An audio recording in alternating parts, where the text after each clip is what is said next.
Here, finally, I did. That's the third time I did it.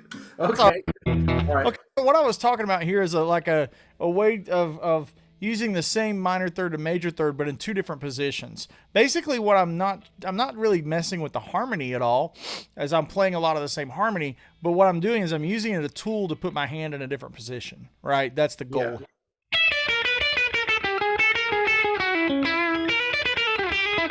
There's the two options.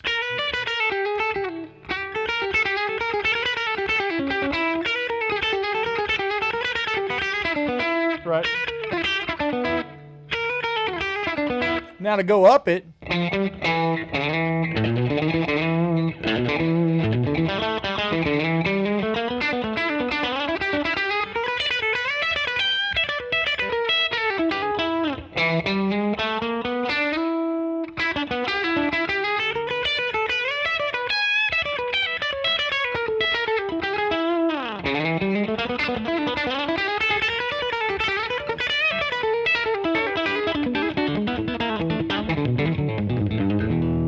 Yeah. Like coming down, and I just used a bunch of the pedal tone double stops where my middle finger, my ring finger, and my right hand is playing the same note over and over again. And my middle finger is playing the walk down, and my pick is playing the ghost. See right here? This one's playing the same note. Yeah.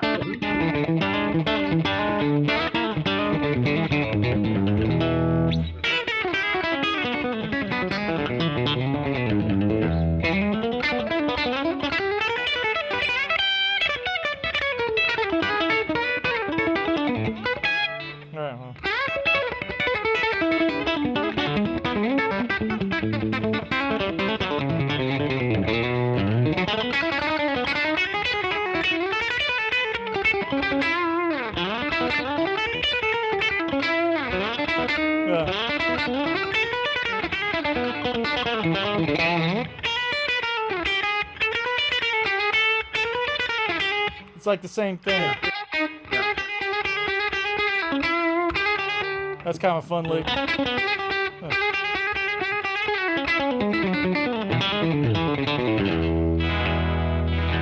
All I can say is I've done stuff similar, but let's say similar in a general sense. Yeah, it's like it's not really outside at all. There's nothing really crazy going on, other than just like how it's phrased more like a flat picker, really. You know? Yeah, and the Brent Mason drone stuff. What exactly were you talking about just now? Yeah. So like again, I would take like that high string. You know, if we got something going to a, you know, if we're in the key of E, our solo's going to go.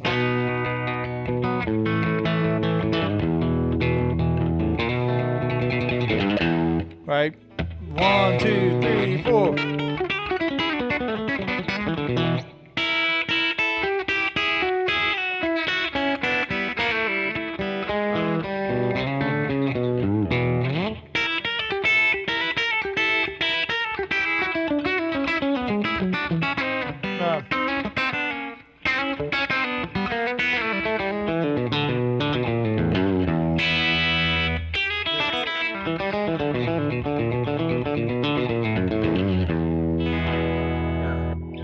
Thanks for doing that slowly.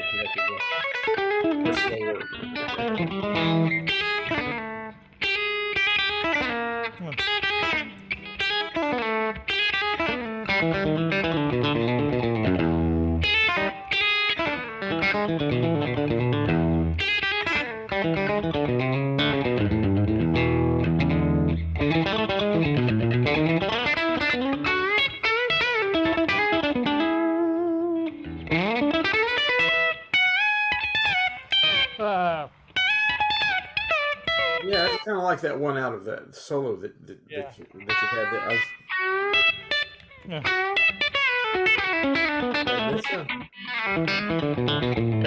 I'm doing that juggling act there. Yeah, that's. Yeah. Yeah.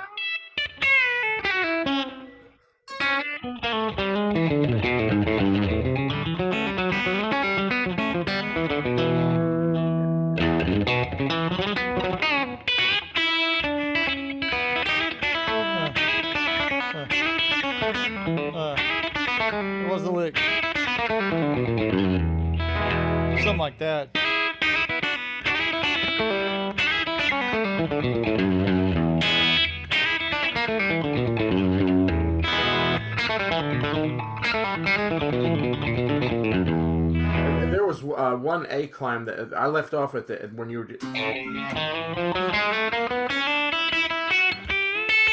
No, not that. I'm talking about when you get to this. Oh, that one. Let me see it again. Yeah, that one. Yeah, yeah. I I left use off right those about all there. the time, man. Those are in my playing everywhere. A lot of that stuff made it into Smoke Wagon. Let's smoke wagon.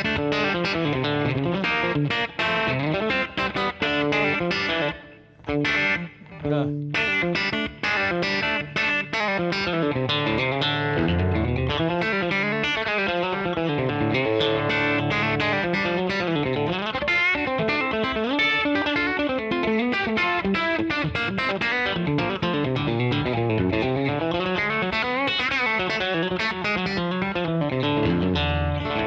Enlighten me. What's smoke wagon?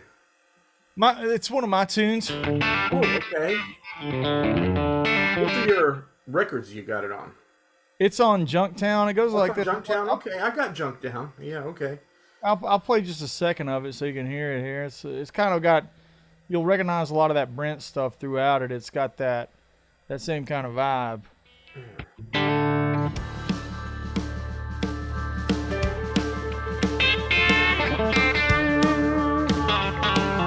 Go guitar.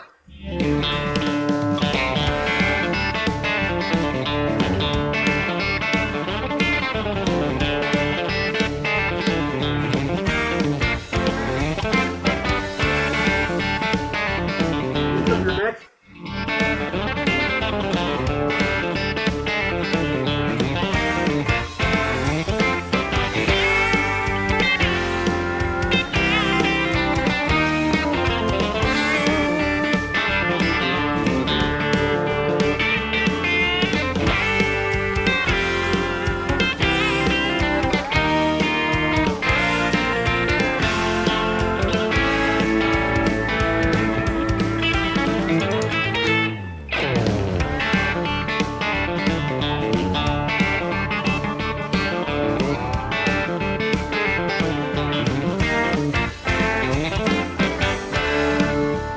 Got a lot of that thing going on. Can you do that again with me seeing your neck a little bit? Yeah, here we go. Yeah, I could kind of see it, but no, way down.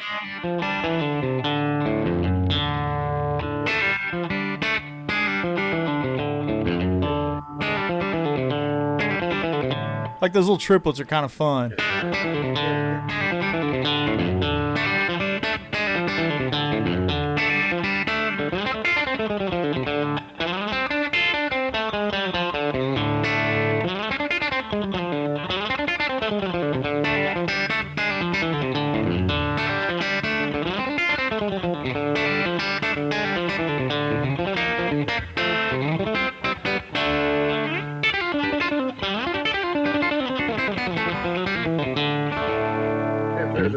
Chord progressions that there were very Say again? chord progressions are very dregs, Steve Morse sort of stuff like that. I'm not saying you're copying them or anything, but there's Newgrass. Oh, for Stuff. sure, Yeah, man. Like, I'm such a fan of that '70s Southern fusion thing, man. It's all aspects of my playing for sure. yeah, yeah. Well, yeah. Now I'm gonna pause the record here, Yeah. yeah, and I'm kind of a philosophical question, or I don't know what you'd call it, just a therapy. I find myself I'm doing all these kinds of gigs because I always have, and I feel like all these different styles, even playing Dixieland on a six-string banjo, you know, that takes some kind of skill too. I mean, playing those tunes, and I got better at it when we had a regular gig, and I was going, "Wow, I'm getting into this. This is really good stuff." I mean, I'm developing a style in this. I'm so all over the friggin' place. I'm gonna go tomorrow night and do a solo gig on my. I call myself a pseudo classical guitarist because I've been playing with this technique all these years on nylon strings, and I don't play any classical pieces, but because people want to hear songs. So and some things I've arranged ahead of times. A lot of times I've just arranged them on the spot. Uh, my advantage is I've got a great ear, and I can throw things together real fast as far as uh, figuring out a tune, even if I'm not hearing the recording. But that's also a curse because I don't ever sit and fucking work on anything. I Yeah. mean, I, and at this point in my life, I'm going, well, should I just kind of continue doing what I can in every style and just be not upset if I can't do anything the way I'd really like to, but try the best I can and still be able to play the styles of music? Or I mean, do I? I mean, I'm 70 years old. Who am I going to impress? I mean, who cares if I work this stuff out? I think the answer to the question is kind of both. It's both, really. You like one of the things that was really fun for me in the course of making this new record was I very much like you. I can kind of hear something and get a hold of it fairly quickly. And sometimes, just recalling stuff from memory, I can get it pretty close. However, there is something really rewarding about going back and digging in farther on that thing.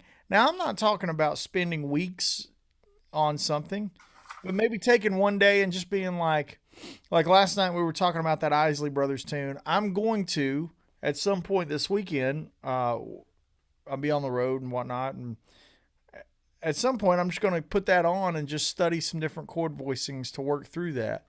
That has a really pretty that kind of sound that was uh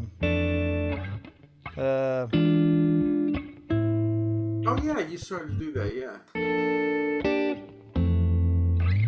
what was the B flat? that rap thing. Yeah, it was a yeah. Right. I was hearing. Uh,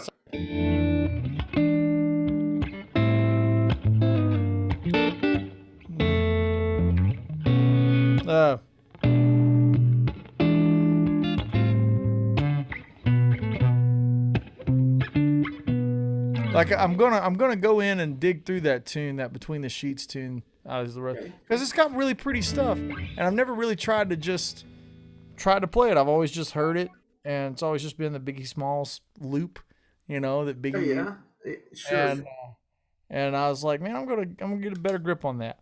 So I think the answer to the question, Thad, is kind of both. Like, I don't think it's not. I don't think it's really worth it for anyone to sit and develop this, like spend months and months and months working on this arrangement of this one specific song. Like, I think that's kind of counterintuitive because you're not absorbing enough music. You're just kind of working on one thing. You're not really growing in multiple directions. But I also don't think it's good to never work on nothing. And so for Oh. me, yeah, for me it's like I'm constant right now. I'm in working on the album mode, so it's a different kind of thing. I don't really have the chance to like work on anything that's of nature of like some impressive solo arrangement or something. So what I'm doing is like in my spare time, I'm just putting on tunes that I like and I'm playing along with them and learning small things, learning small, like almost like appetizer type stuff, Hmm. to where you're kind of scratching that itch, but you're not breaking off a huge iceberg of information to try to dwell on. And like you said last night, taking stuff that's way below your skill level and just And going playing back along to with it. You go back to yeah, and I've done that too. And I have these tracks that I bought a bunch of these tracks. They're called coffee break grooves, and they're sort of jazz, they're sort of fusion, they're sort of Latin, but each track lasts about 15 minutes. And if I can't hear the chord progression the first time around, I get pissed at myself. If I have to look at the charts, but some of them are a little bit wonky. But I'll just turn on the dirtiest sound I have, and I'll rock out to it with a dirty sound. Even if and I even got into where I was playing with jazz standard jam tracks with a dirty sound, yeah, going, horn players get to do it. Why can't I do it? yeah. And But anyway, just because it's a way to bust my chops, sort of. You might say. It's, Yeah. I mean, I got to bang out what I can do, and I get into the good thing about the coffee break grooves is that they're very rhythmically perfect, and if I get off into this rhythmic displacement thing where I'm going over the bar lines and stuff, I'm not even aware of what I'm doing when I'm doing it. I just know that I'm going over the bar lines and shit, and I'm going, okay, keep doing this over and over again because this lasts 15 minutes. Get this rhythm down because it just improved my sense of rhythm Yeah. timing. And now with the Django thing, that's a whole repertoire there, and on the faster tempos and with the Dixieland thing is even though it's just is turning on the metronome and keeping on a groove and getting a good sound out on the acoustic guitar Yeah. of just strumming those chords. And I come in my room and I go, okay, where do I start? But your answer, I mean, it's self-answerable question. Start on anything. Yeah. Because I'm going to do nylon string stuff tomorrow, but I'm not going to sit here and try to build up my nylon chops, or I might try to remember a couple of tunes. But I think I'm going to work on Brent Mason solo and jam on the electric. Yeah. Because it'll work up my calluses better. I mean, Yeah. you find that this stuff builds up your calluses more, where you're doing bends and hard picking stuff, sort of thing. Yeah. Except And acoustic guitar aside. yeah, yeah. For me, it's definitely like I put the dreadnought. I keep 12 or 13s on the old dreadnought.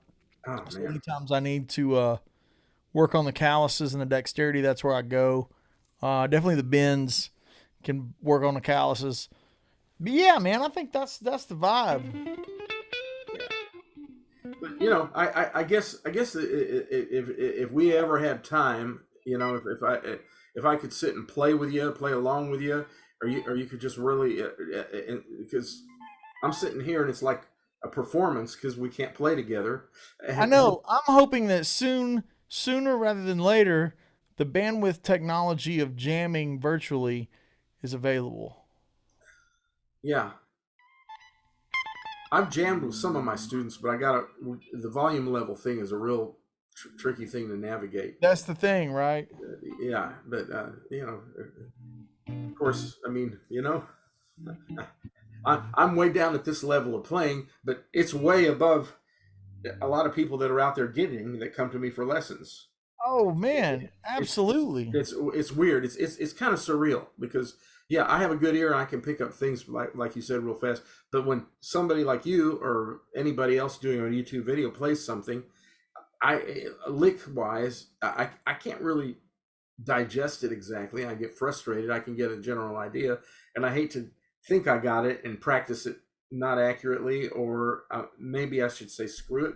Can I come even close and get the vibe of it? I don't know. I think that's a really important thing that we undersell the value of which is just getting the vibe of something. Like you don't have to play a Brent Mason lick to get the vibe of Brent. Like I'm not going to play a Brent lick right now. But that gets the vibe. Like that sounds like a Brent inspired. There's the things that my ear hears in Brent's playing that I know I can apply while I'm not playing a Brent lick. And I think that's a valuable thing that not a lot of players have access to. It sounds like you've got access to that. It's super valuable where it's like you're getting close to something to capture the vibe and the essence and the spirit of it. The semantics of note for note is a bit of a moot point in a lot of ways. Yeah. Like unless you're really playing like a classical piece and it's meant to be played exactly note for note. Like if I hear Brent play Hotwired and he plays the solo from the album note for note, I'm a bit disappointed. Yeah, I know what you mean. So it's like, and I'll say this, Thad, if I hear somebody cover Brent Mason and they go to the solo section of Hotwired and they play the solo note for note, I'm a bit disappointed, right? Like I want to hear, I feel like that's that note for note thing is kind of like bringing sand to the beach. You know what I mean? Mm-hmm. Yeah. And like capturing the essence of Brent, I would love to hear somebody play some hot stuff that sounds Brent-esque without playing a Brent like lick, right? That's what's really fun. I think that's what gets people tickled when I do the Eric Johnson thing, because I'm not playing an Eric lick or an Eric song, but it's the vibe and the spirit of what he does, you know. I think Yeah. the same with the Brent or the Dreadnought, the grass stuff. Brother, I'm gonna have to hit you back later. I didn't realize it was 10 till 6. We got Well, man, I totally understand. Just when do you want me to try to get back together with you? Because man, I was man. like I'll a tell you month what. away. I'll shoot you a message later if you're around. We can jump on. How's that? Sounds good. Yeah. Sounds good to me. Thank you. Okay. All right, Okay, yeah, brother. all right. And I need to kind of play for you and try to play with you because I mean it's as scary as that is to me. I need to do Oh yeah. it. I'll let you go, man. All right, brother. I'll see you soon. Okay, bye bye. See you, buddy.